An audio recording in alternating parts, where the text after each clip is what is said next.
Ајде да сееме да работиме, ма не се работа. Гледаме да бегаме на ладно, поскоро жешко да не фане, он цел ден тука си. Крпен од люлка до дупка. Не е само овај месец. 80 години издржуваме со доскоро имаме по 15.000 овај пензија. Јас купувам се помалку и носам у колата. Па се врна, пак купам се додека погледнам у портофелчето има пари. Без 1000 динара не доај. Ој човек е маш кесто само со... За цели 20 денари поскапе краставицата за само една седмица на Штипскиот пазар. Останатите производи со идентична цена како претходниот петок.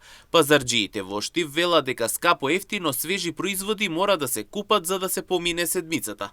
И додека цените за дел купувачи беа скапи, за друг дел реални, бидејќи како што додаваат без никаква мака, има дома тазе домашни производи.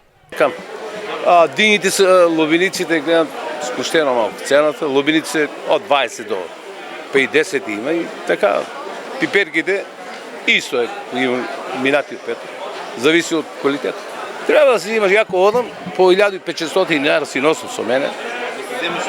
Да си земат се од петок до петок. Само овај пат што красавици не земал тука. Многу цена на биле.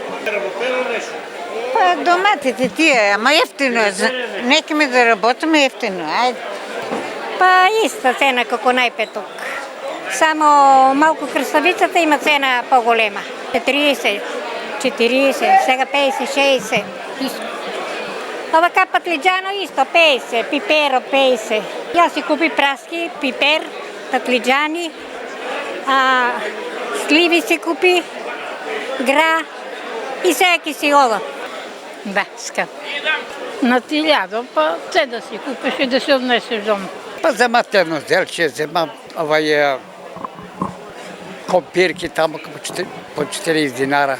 Продавачите на пазарот велат дека според нив цените се реални и дека се достапни за сечи џеб. Велат дека се е домашно и гарантираат дека квалитетот е врвен. Ама нема кој да работи. Младото бега. Највеќе пиперо се троше и краставичката. Краставичката ти е 60 и 50, френката ти е 50, чушката ти е 60.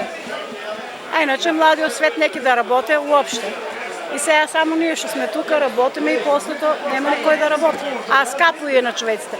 Не сме што да и правиме. Скапи се и гибривата. Пиперче, патлиџанче, црешичка. Слични са цените, да. Нема некоја голема разлика. Ефтино е робата, не е толку скапа за да треба на ова. Инаку овој петок почнаа да се продаваат и првите класие, дополнително и модрата слива, а се продаваше во изобилие и праската и вишната. Се продаваше и модар домат и тиквичка за пражење.